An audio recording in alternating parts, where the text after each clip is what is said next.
नमस्कार दोस्तों, आप सबका फिर से एक बार स्वागत है मेरे YouTube चैनल के ऊपर। सबसे पहले तो आपको और आपके पूरे परिवार को दिवाली की हार्दिक शुभकामनाएं। आज हम बात करेंगे एक ऐसे टॉपिक के ऊपर जिस टॉपिक के ऊपर बहुत ज़्यादा बातें नहीं होती, इंडिया में तो नहीं होती। जब एक्चुअली मैं इस बारे में रिसर्च कर रहा था तो मैंने देखा कि भारत में बहुत ज़्यादा कुछ वीडियोस या पीपीटीज इस विषय के ऊपर है नहीं, और जो कुछ भी मटेरियल है वो किसी बाहर के आदमी ने डाला हुआ है, या फिर वो यूट्यूब पर रहेगा या फिर वो गूगल पर रहेगा। वो बहुत ही ज़्यादा बेसिक इन्फॉर्मेशन है, या तो वो थियोरेटिकल बेस में उपलब्ध है। हमको इस टॉपिक को प्रैक्टिकली समझना है। उस टॉपिक का नाम है कैरेक्टर असैसिनेशन। देखिए, कैरेक्टर असैसिनेशन क्या चीज़ है, सबसे पहले हमें इसे समझना होगा। अगर किसी भी इंसान को ख़त्म करना है तो उसे दो तरीके से ख़त्म किया जा सकता है। या तो फिजिकल असैसिनेशन, जैसे जूलियस सीजर का हुआ था, या महात्मा गांधी का हुआ था, या इंदिरा गांधी का हुआ था, या ऐसे बहुत सारे लोगों का हुआ था जिनको फिजिकली ख़त्म कर दिया गया। और दूसरे तरीके का असैसिनेशन होता है कैरेक्टर असैसिनेशन। अब कैरेक्टर असैसिनेशन क्यों किया जाता है, इसके एक सिंपल रीजन है, उस इंसान की क्रेडिबिलिटी को खत्म कर देना, उसकी लेजिटिमेसी को खत्म कर देना। इस टॉपिक को समझने के लिए हम आज कुछ एग्जांपल्स लेंगे। एक सबसे पहला एग्जांपल हम लेंगे विनायक दामोदर सावरकर का। सावरकर अपने जमाने से ही बहुत ज्यादा कंट्रोवर्शियल फिगर रहे हैं इंडिया में। बहुत ज्यादा सियासत खेली जाती है उनके नाम के ऊपर।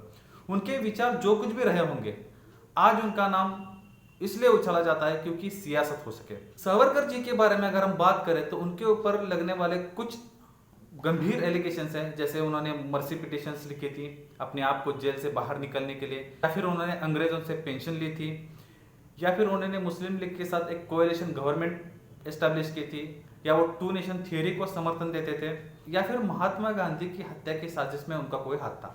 तो ये तमाम सारे एलिगेशंस हैं जो उनके ऊपर लगाए जाते हैं उनके विरोधियों द्वारा, और ये अब से नहीं बहुत पहले से लगाया जाता है। अब इसके बारे में अगर हम सोचें तो इसमें कितनी सच्चाई है या कितना झूठ है, इसके लिए बहुत सारे वीडियोस और बहुत सारी इंफॉर्मेशन आपको यूट्यूब या गूगल पर मिल जाएगी। प्रॉब्लम सिर्फ यहां पर नहीं रुकती, इसके आगे भी जाकर उनके विरोधियों द्वारा उन पर कुछ सीरियस एलिगेशंस लगाए जाते हैं। उसमें से एक एलिगेशन है जो फ्रीडम ऑफ मिडनाइट इस किताब को लेकर दिया जाता है कि उनके और नथुराम गोडसे के बीच में कुछ फिजिकल रिलेशनशिप थी। अब इस बात का दूसरा कोई तथ्य या प्रमाण है नहीं, लेकिन फिर भी इस बात को बार बार उछाला जाता है सोशल मीडिया के ऊपर। हालांकि मेन स्ट्रीम मीडिया में इसके बारे में ज़्यादा बात नहीं होती है, लेकिन सोशल मीडिया में इसके बारे में बहुत ज़्यादा बातें होती है और इस बात को बार बार उछाला जाता है। अब मुझे ये समझ में नहीं आता कि अब किसी इंसान का सेक्सुअल प्रेफरेंस कुछ भी रहा हो तो उसको इतना ज़्यादा डिस्कस करने की क्या ज़रूरत है। इसके अलावा एक और एलिगेशन उनके ऊपर लगता है कि ब्रिटेन में उन्होंने किसी महिला के साथ मोलेस्टेशन किया था। अब इस बात में भी कितनी सच्चाई है इसे भी देखना पड़ेगा, लेकिन बहुत ज़्यादा तथ्य इसके बारे में हमें यूट्यूब या गूगल पर नहीं देखने को मिलते, या किसी किताब में इसके बारे में कोई जिक्र नहीं होता है, लेकिन फिर भी ये एलिगेशन उनके ऊपर लगते हैं उनकी विरोधियों द्वारा। तो इसको समझना होगा कि किसी इंसान के बारे में हम ऐसी बातें करते हैं जिसका कोई ज़्यादा प्रमाण नहीं है, तो इन चीज़ों से उस इंसान के कैरेक्टर को फर्क पड़ता है, और इससे उसके कैरेक्टर का जो खात्मा होता है, या हम ऐसे कह सकते हैं, इससे उस इंसान के कैरेक्टर पर वो दाग लग जाते हैं जिसको मिटाना लगभग नामुमकिन हो जाता है। यह तो बात होगी विनायक दामोदर सावरकर जी की। आगे चल के हम एक कंट्रोवर्शियल पर्सनालिटी को लेंगे जिनका नाम है जवाहरलाल नेहरू। नेहरू अपने ज़माने के बहुत ज़्यादा लोकप्रिय नेता माने जाते थे, और आज के ज़माने में वो उतने ही ज़्यादा हेटेड पॉलिटिशियन माने जाते हैं देश के। भारत के पहले प्रधानमंत्री रहने वाले जवाहरलाल नेहरू के बारे में बहुत ज़्यादा कंट्रोवर्सीज हमें देखने को मिलती है। उनके ऊपर लगने वाले कुछ ऐसे सीरियस एलिगेशंस हैं, जैसे कि सरदार वल्लभ भाई पटेल को हटाकर उन्होंने अपने आप को इस देश के प्रधानमंत्री के उम्मीदवार के रूप में सामने लाया। जिस तरह से उन्होंने कश्मीर के मुद्दे को हैंडल किया, या आर्टिकल 370, या फिर यूएनएससी की परमानेंट सीट उन्होंने चाइना के लिए छोड़ दी, और ऐसी कई सारी बातें हैं जो उनके बारे में आज भी बोली जाती है। ये सारी बातें उनके पॉलिटिकल एंगल को दर्शाती है। प्रॉब्लम सिर्फ यहाँ पर नहीं रुकती है, इसके आगे जाकर भी और ऐसी चीज़ें हैं जो जवाहरलाल नेहरू और उनके परिवार के बारे में बोली जाती है, जिसमें सबसे बड़ी बात है कि उन्होंने अपने रिलीजन को छुपाया या बदला गया। ऐसा कहा जाता है, जो बात हमेशा सोशल मीडिया पर ट्रेंड करती है, कि उनके जो एंसेस्टर्स थे वो मुस्लिम थे, और नाम बदलकर उन्होंने अपने आप को इस देश में एस्टेब्लिश किया था। अब इस बात में कितनी सच्चाई है वो एक अलग टॉपिक ऑफ डिस्कशन है। उसी तरह उनके ऊपर एक और सीरियस एलिगेशन लगती है उनके और लेडी माउंटबेटन के बीच में रहे रिश्ते को लेकर।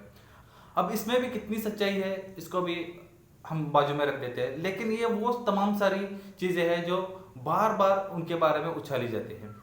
अब इन दो चीजों से हमें ये समझना होगा कि आज के ज़माने में किसी इंसान के काम को क्रिटिसाइज करने से भी ज़्यादा उस इंसान के पर्सनल लाइफ को क्रिटिसाइज किया जाता है। और क्यों किया जाता है इसका एक सिंपल रीज़न है, एक बार उस इंसान का चरित्र ही खत्म हो जाए तो उसकी सारी बातें जो है वो बेमानी हो जाती है। और यही वो एक खतरनाक हथियार है जो आज कुछ संगठन या पॉलिटिकल पार्टी इस्तेमाल कर रही है। हमें समझना होगा कि ये कहाँ जाकर रुकेगा। अगर ये आज नहीं रुका तो इसके कॉन्सिक्वेंसेस क्या होंगे ये हमें आज नहीं मालूम है। अब प्रॉब्लम क्या है, क्या ये एलिगेशंस इस तरह से लगाया जाना जायज़ है या नाजायज़ है, इसके बारे में हम ज़्यादा कुछ बोल नहीं सकते। तो मैं आज इस बारे में क्यों बात कर रहा हूँ। जो चीज़ मुझे समझ में आई मैं चाहता हूँ कि वो चीज़ ज़्यादा से ज़्यादा लोगों को समझ में आ जानी चाहिए, या फिर उनको समझ में आ चुकी होगी लेकिन वो इसके बारे में ज़्यादा बात नहीं कर रहे होंगे। और वो चीज़ है कि इस सारे खेल में विक्टिम कौन है। जब मैं इसके बारे में सोच रहा था तो मुझे जो रिविलेशन हुआ वो बहुत ज़्यादा शॉकिंग था कि इन सारे और इन तमाम चीज़ों में अगर कोई विक्टिम है तो विक्टिम हम लोग हैं, यानी कि आम जनता। ये सारी चीज़ें इसलिए हो रही है क्योंकि हम पर कंट्रोल पाया जा सके। पहले के ज़माने में मीडिया इतना ज़्यादा स्ट्रांग नहीं होता था, तो किसी भी चीज़ को फैलाने के लिए उन्हें दो चीज़ों पर डिपेंड करना पड़ता था, या तो माउथ टू माउथ पब्लिसिटी या फिर प्रिंट मीडिया। आज ऐसी बात है नहीं। आज इलेक्ट्रॉनिक मीडिया और सोशल मीडिया के माध्यम से लगभग हर इंसान एक दूसरे से जुड़ा हुआ है। तो किसी भी पॉलिटिकल पार्टी या किसी भी संगठन को अगर कोई भी चीज़ फैलानी होती है तो एक बहुत ही ज़्यादा स्ट्रांग मीडिया उनके हाथ में है, वो है सोशल मीडिया। इसलिए वो कोई भी चीज़ जो है इस मीडियम से हम लोगों तक पहुंचा देती है। अब प्रॉब्लम यह है कि हम लोग बिना सोचे समझे उसे फॉरवर्ड कर देते हैं, और ऐसा इसलिए होता है कि हम कहीं ना कहीं किसी ना किसी संगठन या पॉलिटिकल पार्टी से जुड़े हुए हैं। हमें लगता है कि हमारे हाथ में जो स्मार्टफोन है उसे एक्चुअली हम कंट्रोल कर रहे हैं, लेकिन ये बहुत बड़ी गलतफहमी है। हमें समझना होगा कि ये जो स्मार्टफोन है या ये जो सोशल मीडिया है, इसे कुछ लोग जो है वो लोग कंट्रोल कर रहे हैं हमारे ज़रिए से। हमें बहुत ज़्यादा पोलराइज किया जाता है अलग अलग चीज़ों को हमारे सामने लाकर। जैसे कि अगर हम किसी पर्टिकुलर संगठन से जुड़ जाते हैं तो उस संगठन के सोशल मीडिया पर इन लोगों को वो पसंद नहीं करते, उनके बारे में बहुत ज़्यादा झूठी बातें फैलाई जाती है, जिससे हम ये मानने पर मजबूर हो जाते हैं कि ये जो चीज़ें फैलाई जा रही है वो सच है, और हम बिना सोचे समझे इस चीज़ को फॉरवर्ड कर देते हैं।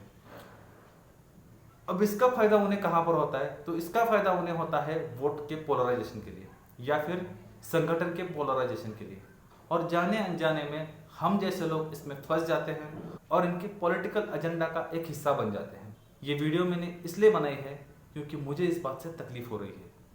मैंने ये जो दो प्राइम एग्जाम्पल लिए थे विनायक दामोदर सावरकर या जवाहरलाल नेहरू का, वो सिर्फ इसलिए लिए थे क्योंकि आज के तारीख में इन दोनों के ऊपर बहुत ज़्यादा चर्चा हो रही है और इनको हमेशा सोशल मीडिया या मेन स्ट्रीम मीडिया में उछाला जा रहा है। अब ऐसा क्यों हो रहा है? इन दोनों ने जो काम करने थे वो हो चुके। आज की तारीख में इन दोनों नामों को इसलिए उछाला जा रहा है क्योंकि सियासत हो सके। आज हम देखते हैं कि इस देश में एक क्लियर जो है वो लाइन खिंच चुकी है, तो ये हमें तय करना है कि हमें इनकी सियासत का हिस्सा बनना है या नहीं बनना है।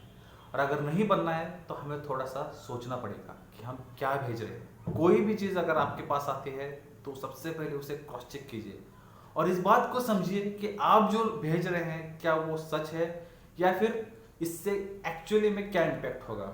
हम किसी भी चीज़ को ब्लंटली भेज देते हैं बिना ये सोचे कि ये चीज़ सही है या गलत है, और जाने अनजाने में हम अपने ही महापुरुषों के कैरेक्टर के साथ खिलवाड़ करते हैं।